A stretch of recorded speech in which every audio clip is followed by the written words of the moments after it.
د لوی او بخونکي الله تعالی په نامه قدرمنو لوستونکو تاسو ټول ته ښه راغلاست وایم. هیله لرم چې ټول روغ او جوړ اوسیږئ او نن بیا هم لکه د نورو ورځو په څیر خپل درسونه تعقیب کړئ او زما سره تر پایه پورې پاتې شئ. ګران زده کوونکو، زه ملالۍ امیري تاسو د 12م ټولګي د بیولوژي مضمون ښوونکې یم. زده کوونکو، لکه څنګه چې تاسو پوهیږئ موږ تېره ورځ د نباتاتو په هکله باندې بحث وکړو، یعنې د نباتاتو د کومو ځانګړنو په هکله باندې، د ریښې په هکله باندې، دا چې ریښه څه ډول وه، کومې دندې اجرا کولې او د ریښې ډولونه وو چې دغه ډولونه موږ یو ځای سره ولوستل. نو کومه موضوع چې نن لولو، د نن موضوع مو هم د نباتاتو په هکله باندې ده. مخکې له دې نه چې خپله نوې موضوع پیل کړو، راځئ چې یوه لنډه کتنه تېر درس ته مو ولرو. زده کوونکو، موږ په تېر درس کې د ریښې ډولونه ولوستل چې ریښه په څو ډوله باندې وه. آفرین تاسو باندې په 3 ډوله باندې وه.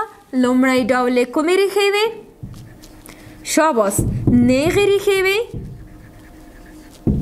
همدارنګه دوهم ډول د ریښو کومې ریښې وې؟ آفرین، غدهیي ریښې. او دریم ډول کومې ریښې وې؟ بیا هم شاباس، خپرې ریښې. دغه 3 ډولونه د ریښې مونږ په تېره ورځ کې ولوستل. زده کوونکو، نن ورځ چې کومه موضوع لولو هغه په نباتاتو کې یا په شنو ګیاوو کې د اوبو حرکت وایي.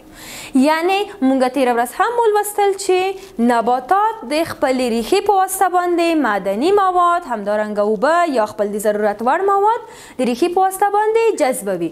نو کوم انساج یا کوم غړي چې په ریښو کې شتون درلودو، هغه ټول غړي د نبات سره یا د نبات د ریښې سره مرسته کوله په دې کې تر څو دغه د ضرورت وړ مواد ځان ته جذب کړي. نو زده کوونکو، د اوبو حرکت په نباتاتو کې لولو. مخکې له دې چې دغه بحث پیل کړو، زده کوونکو تاسو هم پوهیږئ چې اوبه یوه حیاتي موضوع ده. یعنی نه تنها نباتات بلکې نور ټول ژوندي موجودات هم اوبو ته اړتیا لري او د دوی پایښت هم د اوبو سره اړیکه لري. یعنی د اوبو نه پرته هیڅ ژوندی موجود نشي پاتې کېدلی چې تر څو خپل ژوند ته ادامه ورکړي. یعنی همدارنګه نباتات هم اوبو ته اړتیا لري، د اوبو په واسطه باندې خپل مواد برابروي او د اوبو په واسطه باندې ژوندي پاتې کیږي. چې که چیرې نباتات له منځه لاړ شي نو د اوبو یوه ډیره اندازه هم په نړۍ کې له منځه ځي. یعنی که چیرې نباتات له منځه لاړ شي، یعنی د اوبو کمښت سره نور ژوندي موجودات مخامخ کیږي چې په نړۍ کې به اوبه هم چی شي، کمی شي. نو همدارنګه په نباتاتو کې هم اوبه یو اساسي رول لري چې حتی 90% د دوی هغه ځانګړنې چې یا هغه مواد چې اخلي 90% د دوی تشکیلوي.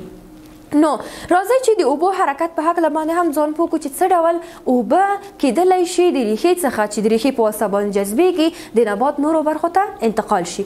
زده کوونکو، کوم اساسي غړی چې نباتاتو کې ریښې اوبه جذبوي په بخښنې سره، هغه شی ده ریښه ده.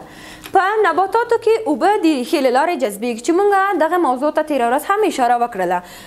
زده کوونکو، مثلا ګورئ که چیرې دغه یو نبات شي، دا هم چې وي ریښې. ما تاسو ته په تېره ورځ کې هم وویل چې په تېر لوست کې په ریښو کې یو ډول انساج دی چې دغه انساج په څه نامه باندې دی؟ شاباس، دغه انساج اپیډرمس.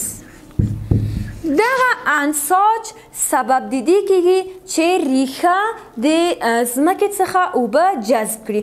نو کله چې اپیډرمس انساج اوبه جذبوي نو دغه جذب شوي اوبه د آزموتیک د فشار په مرسته، یعنی د آزموس د عملیې په مرسته دغه اوبه د نبات نورو برخو ته انتقالیږي.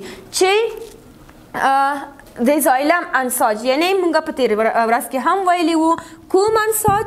د زایلم انساج سبب د دې کېږي چې اوبه نورو برخو ته یا د نبات پورتنۍ برخو ته هغه مواد یا اوبه چې نبات ورته اړتیا لري هغه انتقال کړي.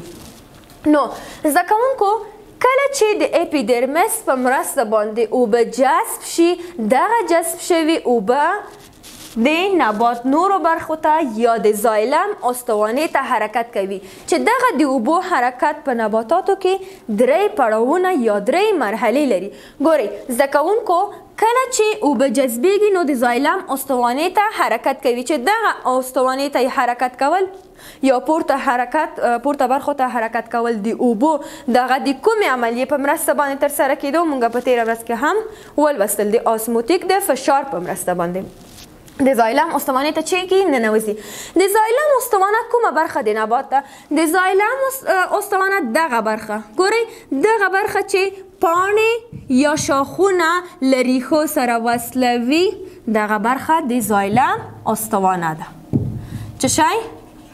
آفرین د زایلم استوانه چې زایلم استوانه سبب دی که دغه جذب شوي مواد نورو برخو ته د نبات حرکت وکړي.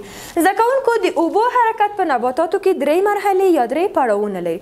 لومړی پړاو چې ده لومړی پړاو همدغه ده چې د اپیدرمیس انساج اوبه جذبوي او د زایلم استوانې ته چې کوي لیږدوي. دغه لومړی پړاو شو.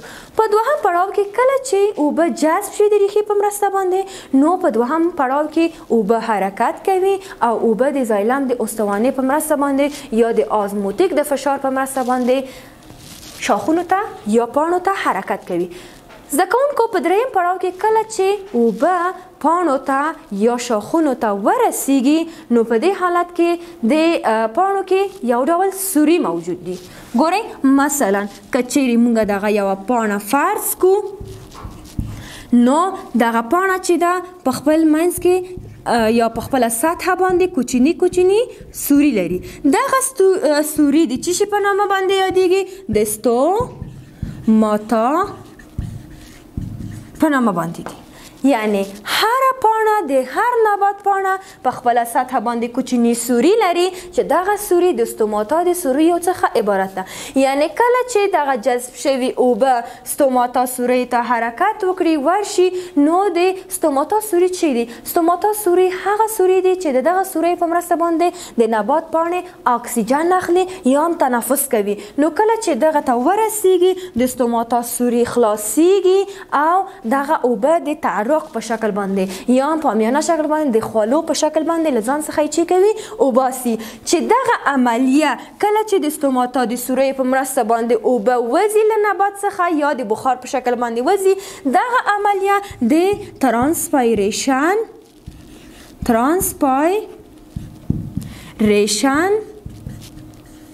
د عملیې څخه عبارت ده چې څومره فیصد اوبه په دغه طریقه باندې له نبات څخه خارج کیږي 90% اوبه له نبات څخه په دغه طریقه باندې وځي.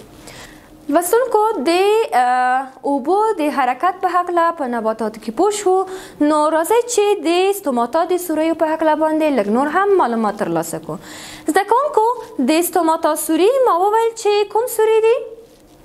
آفرین هغه سوري دی چې یو نبات یا شنګي یا کولی شي د هغې په مرسته باندې تنفس ترلاسه کړي او همچنان هغه اوبه چې د خولو په شکل باندې یا د بخار په شکل باندې له نبات څخه خارجیږي هغه هم د ستوماتا د سوري له لارې نه وځي.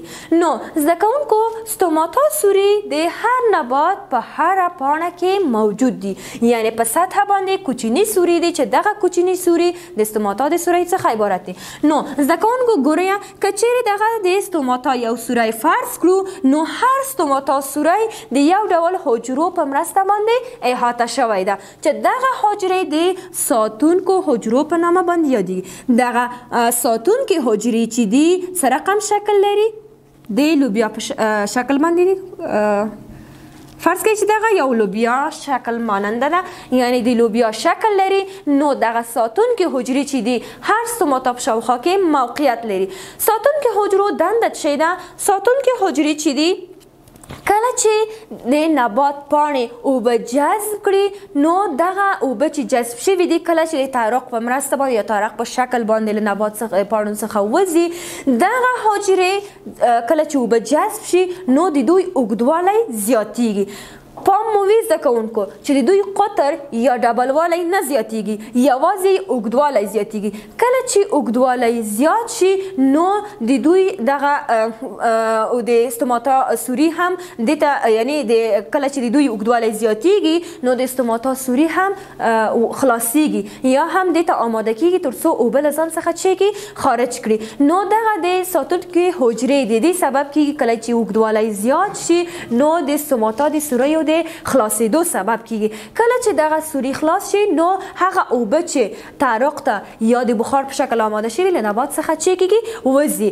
نو کله چې اوبه له نبات څخه خارج شي دغه د لوبیا ماننده حجرې یا ساتونکي حجرې چې دي بیرته خپل لومړني حالت ته راځي او کله چې دا خپل لومړني حالت ته راشي نو د استوماتا سوري هم بیرته چې کیږي بسته کیږي یا د استوماتا سوري هم بیرته خپل لومړني حالت ته ګرځي. ښه زده کوونکو راځئ چې سلاید کې وګورو چې دغه استوماتا سوري څه ډول شکل لري. ګورئ دغه یوه پاڼه ده چې ډېر نږدې شوې ده یعنی د میکروسکوپ ته لاندې که چیرې موږ وګورو نو د پاڼې استوماتا سوري دغه شکلونه لري. ګورئ دغه ټول شکلونه یا دغه سوري چې دي دغه چې دي د استوماتا سوري دي چې د دې په مرسته باندې یو پاڼه تنفس کوي. همدارنګه دغه برخه نوره هم تاسو ته واضح شوې ده چې د استوماتا سوري او یا هم ساتونکي حجرې تاسو ته ښیي. دغه برخه چې نشاني شوې ده یا په نښه شوې ده دغه برخه اوبه دي، همدارنګه دغه مکمل د استوماتا سوري دي او دغه برخه هم چې دي د ساتونکي حجرو څخه عبارت ده. او دا هم چې تاسو ګورئ دا هم یو د استوماتا سوری دی چې په پاڼه کې موجود دی.